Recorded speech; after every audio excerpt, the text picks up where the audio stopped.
है। लेकिन हमने 3 दिन का टाइम उत्तर प्रदेश के सरकार को दिया है।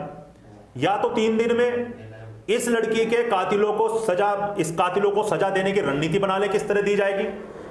जो इसके परिवार के लोग हैं, हमने सरकार से आज निवेदन किया है, अभी हम निवेदन कर रहे हैं कि उसके परिवार को 1 करोड़ रुपया मिले।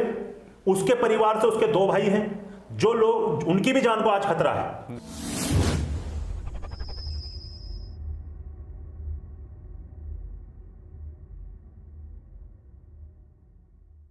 मेरे साथ मौजूद हैं बहुजन एक्टिविस्ट राहुल भारती जी, जो लगातार मुद्दों पर चर्चा करते रहते हैं और बहुजन समाज की लड़ाई लड़ते हैं।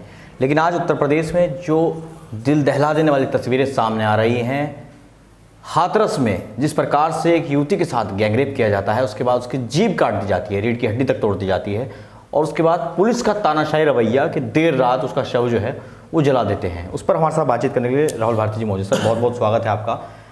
किस तरीके से देखते हैं ये पूरा जो मामला आज उत्तर प्रदेश में चल रहा है? देखिए, ये एक युवती नहीं है, ये एक भारत की बेटी के साथ अत्याचार हुआ है।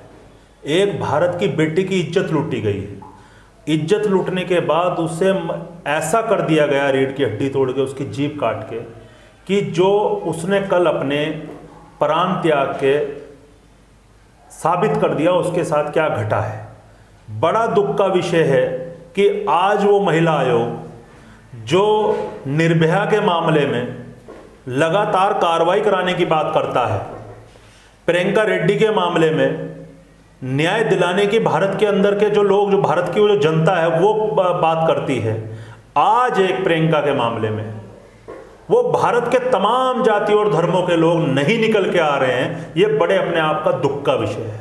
आज भारत की मीडिया ने बार बार मनीषा वाल्मीकि दलित की बेटी करके एक बेटी पे अत्याचार जो हुआ है उसे जातिगत बदलने का काम किया है। ये बड़ा सोचने वाला विषय है जी। हम आपके माध्यम से पूरे भारत को एक बात कहना चाहते हैं, ये कोई दलित की बेटी नहीं है, ये इस भारत की बेटी है।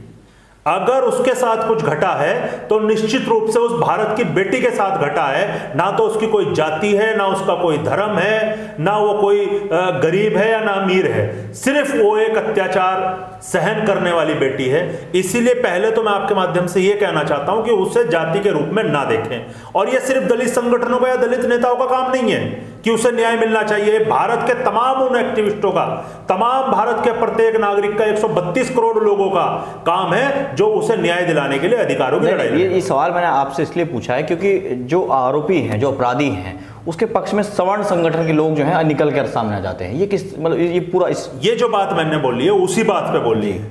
हम परसों देख रहे थे कि वहां एक सवर्ण संगठन के लोगों ने कप्तान के यहाँ पे प्रदर्शन किया और प्रदर्शन करके कहा कि इसके अंदर इस तरीके ये रेप नहीं हुआ, ये नहीं हुआ, वो नहीं हुआ है। जब साक्षात लड़की का बयान है और उस बयान में वो अपने ऊपर अत्याचार की घटना का खुद अपने आप खुलासा कर रही है, तो उसके अंदर मैं मानता हूं कि किसी भी चीज को सोचना समझना गलत है।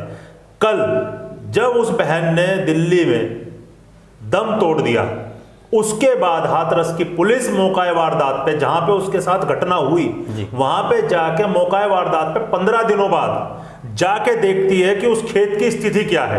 15 दिनों तक वहां की पुलिस उस खेत में नहीं गई। ये सोचने वाला विषय है। मैं उत्तर प्रदेश के अंदर रहने वाला नागरिक हूं। उत्तर प्रदेश के अंदर कानून व्यवस्था इतनी तिरमिला गई है कि इस समय उत्तर प्रदेश के अंदर ऐसा लगता है कि हम लोग सुरक्षित हैं या नहीं है, सरकार इसका आश्वासन नहीं दे सकती। दूसरी बात, यह घटना 15 दिन पुरानी है। जब उसके परिवार के लोग वहां पे गए, वहां पे जाके उन्होंने मुकदमा दर्ज कराने का काम किया जी। उस मुकदमे को सिर्फ 307 की धाराओं में और SC/ST एक्ट में लिखने का काम पुलिस ने किया, वो भी अगले दिन, जिस दिन हो गए उस दिन नहीं जी। जब उस लड़की को हाथरस में भर्ती कर दिया, फिर हमारे संगठन के लोग, जिसमें संदीप वाल्मीकि थे और जशवंत जाटव थे, वो लोग हाथरस गए आज से 6-7 दिन पहले जी। उस तारीख में जब वो हाथरस गए, जब हमने उनसे पता किया कि इसके अंदर ये पता कीजिए कि इसके अंदर गैंग रेप का मामला लिखा गया या नहीं लिखा गया, उन्होंने हमें वहां से FIR की कॉपी भेजी। उस कॉपी के अंदर कोई भी मामला तरमीम नहीं किया गया था गैंग रेप का। उन लोगों को जब हमारी उनसे बात हुई, फिर वहां पे प्रदर्शन किया गया।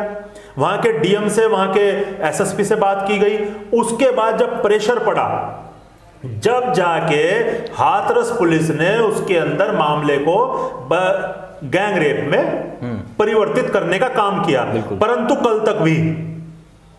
कल तक भी उस मामले के अंदर जो केस डायरी है पुलिस की, उस केस डायरी के अंदर एक भी सबूत, चाहे वो लड़की का एविडेंस रहा हो, चाहे वो उस इलाके का जहां पे उसके साथ ये घटना हुई है वो एविडेंस रहा हो, चाहे उसकी मां का बयान रहा हो, कल तक भी उस एविडेंस को उन्होंने अपनी केस डायरी में सम्मिलित नहीं किया था। यही सोचने का विषय है कि क्या वो लोग इस मामले को निर्भया से अलग समझ के देखना चाहते हैं। प्रियंका रेड्डी के कातिलों को एनकाउंटर कर दिया जाता है, उसे न्याय मौका 3 या 4 दिन में मिल जाता है, लेकिन यहां एक 15 दिन तक मुकदमा लिखने में हिल्लावल्ली करते हैं। एक तरफ एक परिवार अपनी बेटी की जान बचाने के लिए काम करता है, दूसरी तरफ वो अपनी मुकदमा लिखवाने की बात करता है। हमारे ही जो संगठन, जो हमारे जिनकी मैं बात कर रहा था, जब वो लोग वहां गए, उन्होंने उसी दिन हाथरस के डीएम से कहा कि इस लड़की को यहां से शिफ्ट कर दो दिल्ली में, इसे यहां से दिल्ली में ले जाओ, इसका ट्रीटमेंट बहुत अच्छा नहीं चल रहा है। क्योंकि उनसे मिलने नहीं दिया गया, कोविड का मामला था, कोविड की वजह से उन्हें मिलने नहीं दिया गया हमारे प्रतिनिधिमंडल को। परंतु उस दिन, उस 8 दिन बाद उस लड़की को वापस दिल्ली लेके आए और आपके सामने है जो कल वहां हुआ। उस लड़की ने अपनी जान तक गंवा दी, लेकिन ऐसे में बिना उसके परिजनों की सहमति के उसका शव तक पुलिस जला देती है। मतलब कानून व्यवस्था किस तरीके की चल रही है तब, क्योंकि योगी जी कानून व्यवस्था की बहुत बात करते हैं उत्तर प्रदेश। देखिए, मैं उत्तर प्रदेश के मुख्यमंत्री की बात कर दूं। जब उत्तर प्रदेश के अंदर बीजेपी की सरकार बनी, यहां पे उन्होंने महिलाओं के सुरक्षाओं के बहुत बड़े बड़े दम भरे कि हम महिलाओं को सुरक्षित करेंगे, महिलाओं के लिए वो क्या नाम आपका, वो स्कॉट कौन सा चला था, एंटी रोमियो स्कॉट चलाएंगे, और वो चला भी, उसके लिए उन्होंने काम भी किया। परंतु पहले दिन से जब से यहां सरकार चली है, एक नहीं 1000 घटनाएं ऐसी हैं जिसमें बेटियों के साथ रेप हुए, बेटियों को दम तोड़ना पड़ा, दलितों को घर छोड़ना पड़ा, दलितों के घर जलाए गए, दलितों की बेटियों के साथ अत्याचार किए गए, दलितों के मवेशियों को जलाया गया, मारा गया। ऐसे मामले 1000 मामले हैं जिन्हें मैं आपके पास गिनाने बैठूं तो वो बहुत लंबी लिस्ट बन जाएगी। तो हम ये कहते हैं कि सरकार के दावे विफल हैं। ये राजनेता सिर्फ राजनीति के टाइम पे अपनी हरकतें करते हैं, उसके अलावा कुछ नहीं। सबसे बड़े दुख की बात यह है, जो जिस जगह हाथरस का ये मामला है, वहां के जो सांसद हैं वो वाल्मीकि समुदाय के हैं और भारतीय जनता पार्टी के। कल वो पहली बार इस मामले में इन्वॉल्व हुए जी, और कल आके वो आज क्या बोलते हैं कि मैं इस परिवार के साथ हूं। 15 दिनों से क्या तुम सोए हुए थे? क्या वो सांसद, जिस सांसद को वहां के तमाम लोगों ने अपना प्रतिनिधि बना के चुनने का काम किया, वो सांसद 15 दिन बाद जाता है उस घर में जिस घर के अंदर उसका सब कुछ लूट गया? तो ये समझने की बात है, सरकार का एक दबाव है, सरकार जातिवाद से घिरी हुई है, सरकार जातिवाद का काम कर रही है, जातिवाद को बढ़ाने का काम कर रही है। उत्तर प्रदेश के अंदर पुलिस प्रशासन इस कदर लोगों को परेशान कर रहा है, इस तरीके से बिगड़ चुकी है व्यवस्था कि इसे सुधारना बहुत मुझे लगता नहीं है योगी जी के बस की है। मैं भारत के राष्ट्रपति, क्योंकि भारतीय जनता पार्टी ने उन्हें दलित बनाया, मैं तो भारत का राष्ट्रपति मानता हूं जी। उन्होंने उनका प्रचार प्रसार किया कि हमने एक दलित को राष्ट्रपति बना दिया। आपके माध्यम से भारत के राष्ट्रपति से एक बात कहना चाहता हूं, आप अगर मनीषा वाल्मीकि को दलित की बेटी मानते हैं, आपके भारत की तमाम मीडिया ने उसे भारत की बेटी हटा के दलित की बेटी बनाने का काम कर दिया, तो मैं भारत के दलित राष्ट्रपति से कहना चाहता हूं कि नैतिकता के आधार पर, संवैधानिक व्यवस्था के आधार पर या तो इसमें न्याय कराने का काम करें खुद इन्वॉल्व होके, अन्यथा उत्तर प्रदेश के अंदर राष्ट्रपति शासन लगाने का काम करें। राष्ट्रपति शासन लगा के उत्तर प्रदेश के अंदर जो खराब व्यवस्था हुई है, जो लगातार दलितों पर अत्याचार हो रहे हैं, उसे बंद कराने का काम करें। लगातार पूरे भारत में प्रोटेस्ट चल रहे हैं, लोग आक्रोशित हैं, कुछ लोग समर्थन कर रहे हैं दोषियों का, कुछ लोग जो है न्याय की मांग कर रहे हैं। सुनवाई नहीं होगी तो क्या कदम रहेगा आगे? देखिए, हमने कल इनके आईजी से बात हुई थी हमारी, आईजी ने हमें बताया कि हमने इसके अंदर 3 लोगों की एसआईटी कमेटी बना दी है।